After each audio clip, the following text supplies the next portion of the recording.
जैसा कि आप सबको पता है कि यूजीसी नेट के फॉर्म्स आउट हो चुके हैं। कल 16 अप्रैल को फॉर्म्स जो है आपके आउट हो गए थे।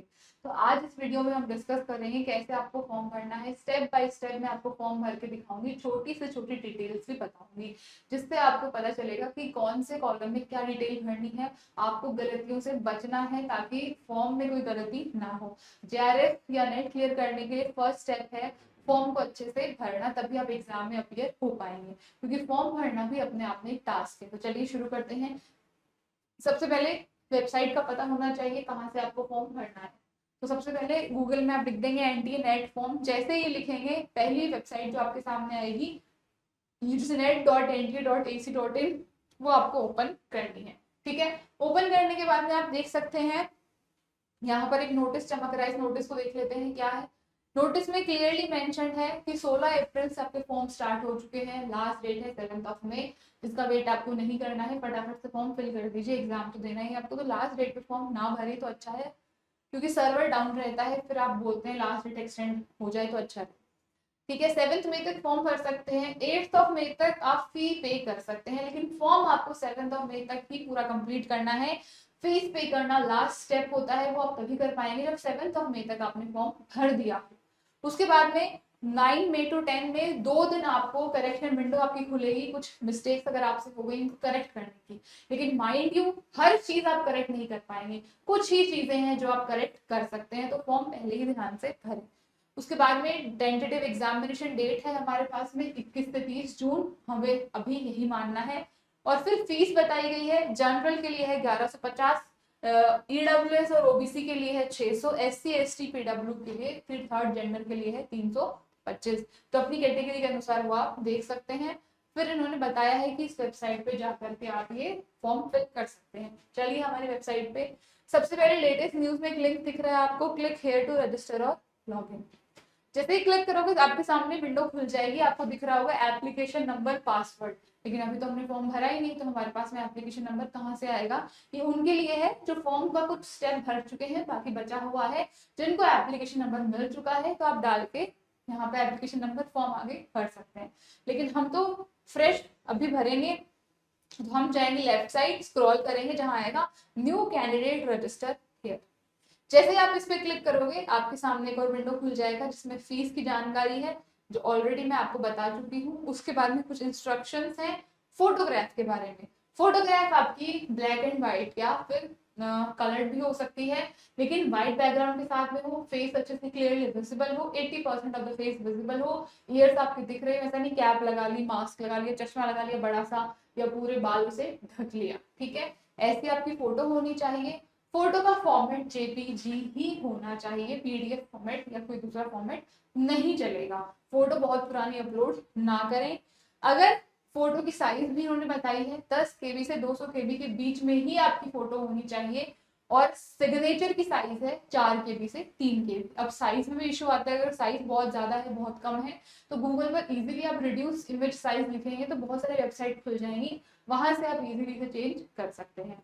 ठीक है, बार बार लिखा हुआ है क्लियरली लेजिबल। क्लियरली लेजिबल का मतलब है क्लियर कट फोटो और सिग्नेचर विजिबल होने चाहिए, पता चलना चाहिए कि भैया ये आपकी ही फोटो है, किसी और की फोटो नहीं है। इसके बाद में इन्होंने ये बताया है कि ऑनलाइन फीस जो है वो आप credit card, net banking, debit card, UPI या पेटीएम से भर सकते हैं। तो जो भी मोड ऑफ पेमेंट आप यूज करें उसे पहले ही अपने पास रख लें। अगर कार्ड यूज करना है, यूपीआई यूज करना है, क्योंकि पेरेंट्स का अगर यूज करेंगे तो वो आपके एक्सेस में होना चाहिए, अदरवाइज विंडो आपका लॉग आउट हो जाएगा।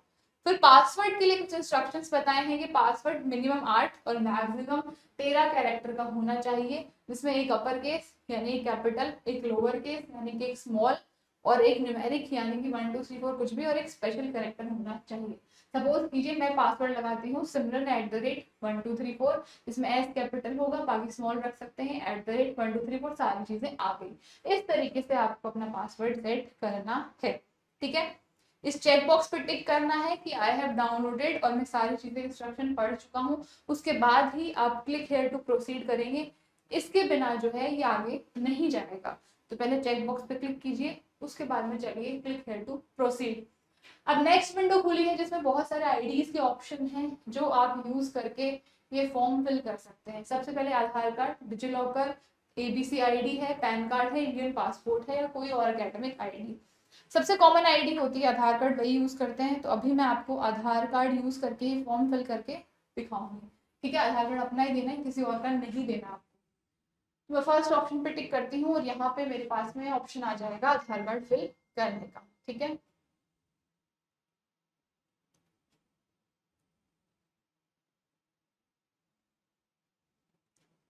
लीजिए, जैसे ही आधार कार्ड फिल करूंगी, नीचे है जनरेट ओटीपी, इस पर क्लिक कीजिए।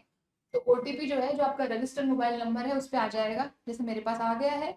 अगर आपके आधार कार्ड में आपका मोबाइल नंबर नहीं है, आपके पेरेंट्स का है, तो वो फोन नंबर पहले से आपके पास होना चाहिए ताकि आप इसे भर सके, क्योंकि इसकी वैलिडिटी है 10 मिनट, 10 मिनट बाद ही एक्सपायर हो जाएगा। तो बी केयरफुल, ठीक है। ओटीपी भर दिया है मैंने। ओटीपी भरने के बाद हम करेंगे वैलिडेट ओटीपी। जैसे ही आप ओटीपी को वैलिडेट कर देंगे, उसके बाद में देखिए विंडो खुल जाएगी, जिसमें आपका आधार नंबर, आपका नाम, आपकी डीओबी और आपका जेंडर ऑटोमेटिकली ऑलरेडी भरा हुआ है, क्योंकि ये डेटा आपके आधार कार्ड से इसने ले लिया। अब हमें क्या करना है, हमें डालना है अब फादर्स नेम, ठीक है। फादर्स नेम में एक बार एग्जाम्पल के लिए, जैसे मैं लिख देती हूँ XYZ लिख दिया मैंने एग्जाम्पल के लिए। मदर्स नेम में मैंने लिख दिया ABC। फिर डीओबी ऑलरेडी इसने आपकी ली हुई है, मेंशन है इसमें। ईमेल एड्रेस के अंदर जो भी आपका मेल एड्रेस है वही डालें, क्योंकि उस पर एप्लीकेशन नंबर आएगा और भी इंफॉर्मेशन आपकी आएगी, रजिस्टर्ड हो जाएगा ये, ठीक है। आगे तक आपका यही चलेगा। तो मेल एड्रेस खुद का ही डालें। अगर किसी और का डाल रहे हैं तो एक्सेस आपके पास उस मेल एड्रेस की होनी चाहिए। तो मैं अपना मेल एड्रेस जो है वो यहाँ पर डाल देती हूँ अभी।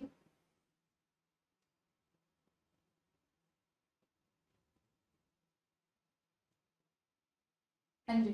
फिर कंफर्म मेल एड्रेस, जो मेल एड्रेस ऊपर डाला है वही मेल एड्रेस आपको फिर से डालना है इसमें।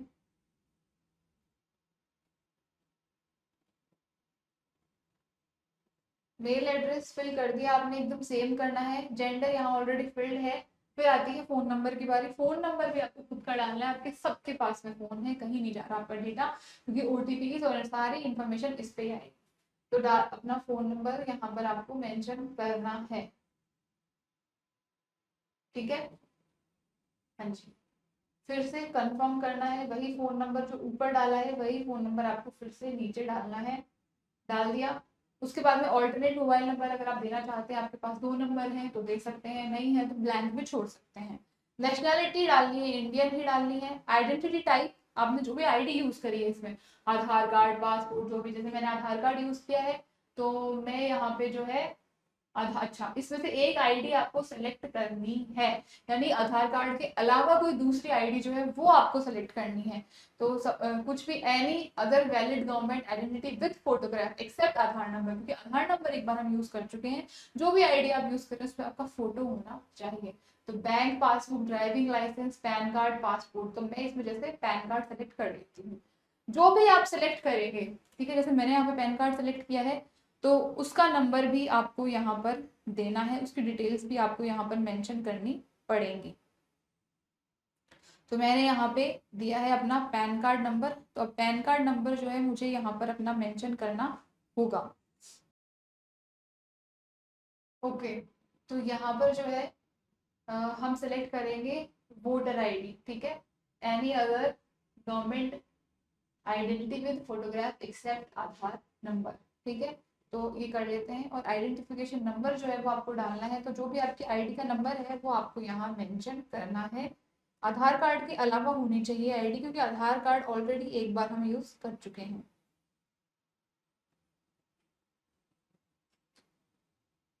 ठीक है। ये आईडी नंबर भी यहाँ पर डाल दिया है। आईडी नंबर डालने के बाद में हमारे पास आता है प्रेजेंट एड्रेस, कि आपका एड्रेस क्या है। तो आपको प्रेजेंट एड्रेस लिखना है अपना। मैं यहाँ पर अभी लिख रही हूँ अपनी यूनिवर्सिटी, ठीक है। लोकेलिटी, तो लोकेलिटी में मैं डाल देती हूँ, सपोज कीजिए महेश नगर।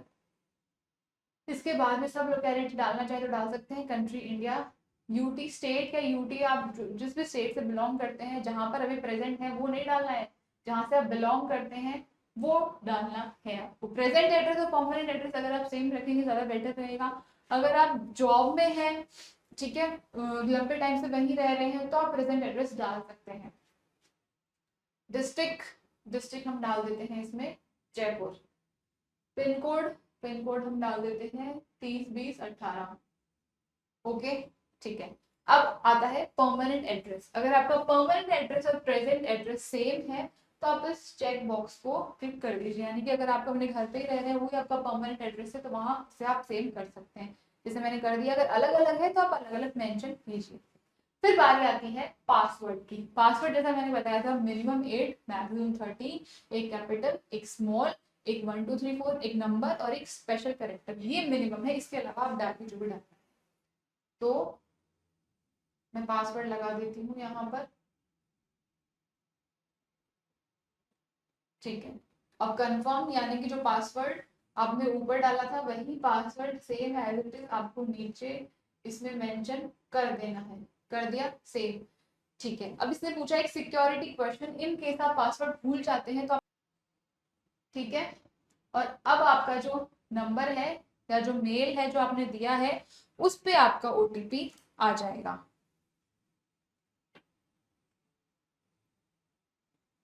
तो अभी हम मेल या नंबर जो है वो चेक कर लेते हैं। Email OTP, okay. अभी आपका ईमेल ओटीपी आया है। जो ईमेल आपने इसमें मेंशन किया है वो, तो जो मेल आप डालें वो भी आपके पास में उस टाइम पे होना चाहिए, वरना आप आगे नहीं बढ़ पाएंगे, ठीक है। हमारे पास जो ओटीपी आया है वो इसमें इनपुट कर देते हैं हम।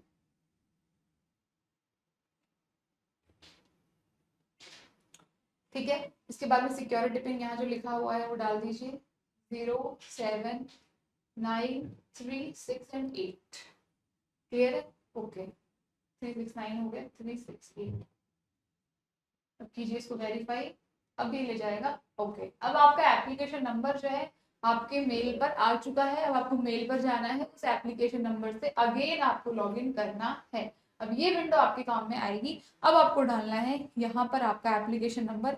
फिर से आपके मेल को चेक कीजिए, एप्लीकेशन नंबर जो है वो आपके पास आ गया है, ठीक है। चलिए एप्लीकेशन नंबर जो है उसे इनपुट करते हैं हम यहाँ पर।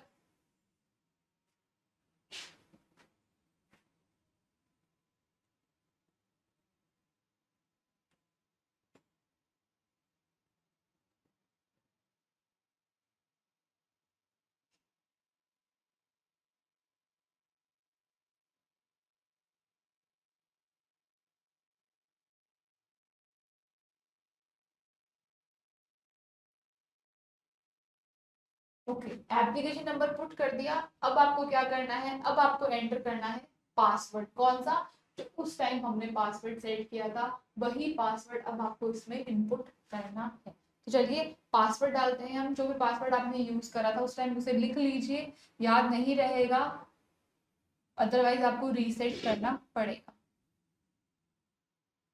ठीक है। पासवर्ड डाल दिया।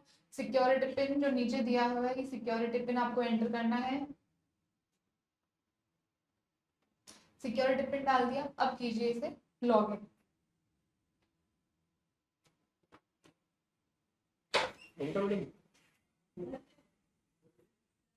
जैसे ही आप लॉगिन करेंगे आपके सामने एक और विंडो खुल जाएगा जिसमें ये दिखाया है कि रजिस्ट्रेशन जो है वो आपका हो चुका है, एप्लीकेशन फॉर्म और फीस पेमेंट जो है वो इनकम्प्लीट है, ठीक है। ये आपका एप्लीकेशन नंबर भी नीचे आ जाएगा। अब देखिए यहाँ लिखा हुआ है कंप्लीट एप्लीकेशन फॉर्म। तो जैसे ही आप इस पर टैप करेंगे, हाँ जी, जो आपने एड्रेस वगैरह डाला था, जो चीजें हैं जो हमने फिल कर चुके हैं वो सारी की सारी आपके सामने फिर से रीओपन हो जाएंगी, ठीक है। अब यहाँ पर आपको अगर ये चेंज करना है कर दीजिए, अदरवाइज ये कैप्चा है जो आया है, इस कैप्चा को यहाँ पे हम डाल देंगे, वेरिफिकेशन कोड को 533877, ठीक है। इस पे कीजिए आई अग्री और save and next. Contact detail save हो गई। उसके बाद में नेक्स्ट स्टेप है हमारे पास में, क्या पूछा है हमसे, ओके कैटेगरी पूछी है। कैटेगरी मैं सपोज कीजिए जनरल सेलेक्ट कर रही हूँ, इसमें कैटेगरी कंफर्म की, एक बार गलत भर दी तो फिर भी कंफर्म कर लीजिए। आईडी टाइप जो है मैं ऑलरेडी डाल चुकी हूँ इसमें। स्टेट डोमिसाइल, स्टेट कौन सा है, डोमिसाइल अभी आप कहीं भी रह रहे हो लेकिन डोमिसाइल जहाँ पर जन्म हुआ है, जहाँ के आप परमानेंट रेजिडेंट है वही आपको डालना है। अगर आप पीडब्ल्यूडी कैंडिडेट हैं तो यस, अदरवाइज नो। डायबिटिक है तो yes, otherwise no. Annual income है आपको सेलेक्ट करनी है, जो भी आपके पेरेंट्स की है आप सेलेक्ट कर सकते हैं। सही इनकम ही आपको शो करनी है, ठीक है। इसके बाद में है आपका कैप्चा अगेन 52 82528217 ठीक है। अगेन उसके बाद में आई अग्री और सेव एंड नेक्स्ट। ठीक है, अब चलते हैं आगे। अब देखिए, अब आई है सब्जेक्ट डिटेल। ये आपको बहुत ही ध्यान से फिल करना है क्योंकि स्टूडेंट अक्सर यहाँ मार्क खा जाते हैं। ठीक है, सब्जेक्ट ऑप्टेड फॉर नेट में जो भी आपका सब्जेक्ट है वो डाल दीजिए। सपोज मेरा सब्जेक्ट मैं यहाँ पे डाल देती हूँ, जैसे मैं डालती हूँ यहाँ पे ज्योग्राफी। ध्यान से डालना है आपको, सब्जेक्ट में गलती हो गई तो फिर कुछ भी चेंज नहीं हो पाएगा। ठीक है, क्वेश्चन पेपर मीडियम ये भी आपको ध्यान से सेलेक्ट करना है। इंग्लिश है तो इंग्लिश, अदरवाइज हिंदी। मैं इंग्लिश सेलेक्ट कर रही हूँ, कंफर्म कर लीजिए फिर से इंग्लिश है। फिर उसके बाद में आपकी क्वालिफिकेशन पूछी है कि एलिजिबिलिटी क्या है, किस आधार पर आप ये अप्लाई कर रहे हैं। एलिजिबिलिटी हमें पता है एमए विद 55% मास्टर्स। लेकिन अगर किसी का 4 degree undergraduate 4 year undergraduate programme है वो भी अप्लाई कर सकते हैं। अगर 3 ईयर है तो मास्टर्स, अदरवाइज 4 ईयर होनी चाहिए। आप लिखेंगे मास्टर्स। अब पूछा है पास कर लिया या नहीं करा। अगर पास कर लिया है तो पास, अगर सेकेंड ईयर फर्स्ट ईयर में है तो अपीयरिंग। मैं डालती हूँ यहाँ पे पास। ईयर ऑफ पासिंग पूछी है तो ईयर ऑफ पासिंग हम डाल देंगे 23। आपकी जो भी ईयर ऑफ पासिंग है वो डालिए। कोर्स की बात करें तो जैसे मैं सेलेक्ट कर लेती हूँ इसमें एमए। आपका जो भी कोर्स है यहाँ पे लिस्ट हो सिलेक्ट कर लीजिए। सब्जेक्ट नेम पूछा है इसमें इन पोस्ट ग्रेजुएशन, जिस भी सब्जेक्ट में आपने ग्रेजुएशन करी है वो डालना है आपको। जैसे मेरा है यहाँ पे ज्योग्राफी। ठीक है, हाँ जी, इसमें आपको डालना है ज्योग्राफी। आ गया। अब उसके बाद में whether in final year final result awaited, ये तो एप्लीकेबल ही नहीं होगा क्योंकि यहाँ पर हमने क्या कर दिया, पास इसको लिख दिया। ठीक है, इसके बाद में क्वालिफाइंग एग्जामिनेशन फ्रॉम इंडिया से किया है, इंडिया के बाहर से किया है। अब कॉलेज कहाँ है वो डालना है। किस स्टेट से आपने एमए की है, मास्टर्स की है वो डालना है। जैसे मैं इसमें डालती हूँ राजस्थान। यूनिवर्सिटी का नेम आपको इसमें डालना है, कौन सी यूनिवर्सिटी है। ठीक है, मैं सेलेक्ट कर लेती हूँ जैसे वनस्थली विद्यापीठ। रिजल्ट बोर्ड आपका परसेंटेज में था, सीजीपीए में था, वो आपको मेंशन करना है। ग्रेड पॉइंट पूछा है इसमें, मैं सपोज कीजिए 9 डाल देती हूँ। ठीक है, और obtained CGPA, okay, grade point यहाँ पर हम डालेंगे 10। इसमें पूछी है मैक्सिमम ग्रेड पॉइंट, ये हम डालेंगे 10। ऑब्टेन सीजीपीए हम डालेंगे 9। जो भी आपकी सीजीपीए है वो आप डालेंगे। फिर उसको आप करेंगे परसेंटेज में कन्वर्ट। अब परसेंटेज में कन्वर्ट कैसे करेंगे, जो भी आपका सीजीपीए है उसे आपको मल्टीप्लाई करना है 9.5 से। ठीक है, अगर आपका सीजीपीए 9 है, 8.2 है, 8.1 है, जितना भी है उसे आप मल्टीप्लाई कर लीजिए 9.5 से। जैसे आप मल्टीप्लाई करेंगे जो भी आंसर आएगा उसको यहाँ लिख देना है। जैसे 9 को अगर मल्टीप्लाई करेंगे तो आंसर आएगा 85.5। वेरिफिकेशन कोड डालेंगे हम। वेरिफिकेशन कोड क्या है हमारे पास में, 9785567। ठीक है, अगेन आई अग्री, चेक कीजिए। और ओ अच्छा, ये बैक हो गया, इसको हम फिर से आगे चलते हैं। 840275 सेव एंड नेक्स्ट।